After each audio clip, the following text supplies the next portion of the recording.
Dictation will start on 3 seconds. Start.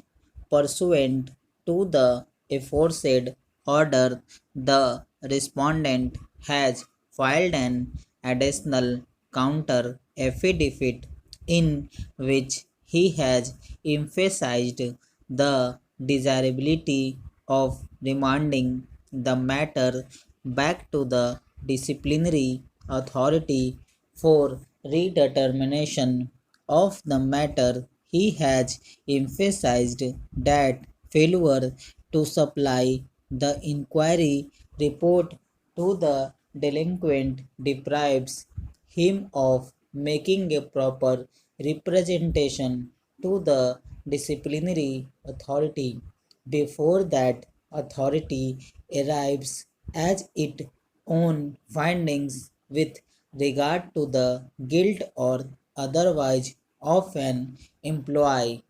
This admittedly not having been done clearly, the respondent was prejudiced in submitting his defense, even if this court concludes not to remand the matter back to the disciplinary authority.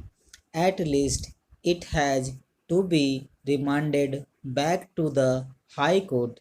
He has stated that a number of points were raised before the High Court which have not been considered on merits, as the High Court decided the writ petition only on the ground of non furnishing of the inquiry report.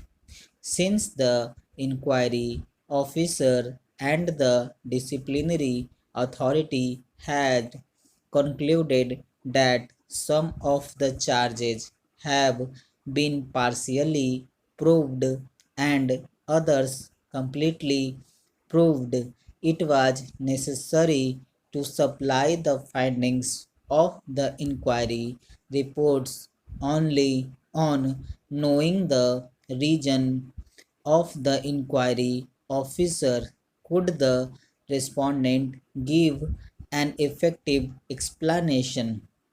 It is further pointed out that with regard to the charges relating to Maharajganj, the entire amount has been recovered.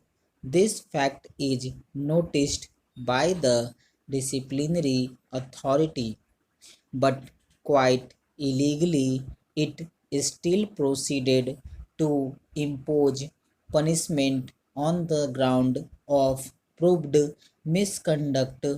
Since the disciplinary authority arrived at the decision on the basis of charges which were partially completely proved, it was not possible to defend during personal hearings. According to the respondent, this was stated by him at the personal hearing, but it was ignored. In fact, the disciplinary authority was adamant to punish the respondent. All these issues could have been highlighted it if the High Court had decided the writ petition on merits.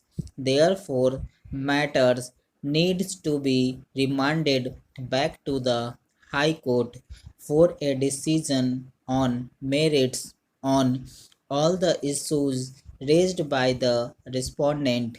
In our opinion, the aforesaid grievances of the respondent are without any factual basis. The petitioner has placed on the record of this court the translated copy of the charge sheet reply to the respondent to the charge sheet. Stop.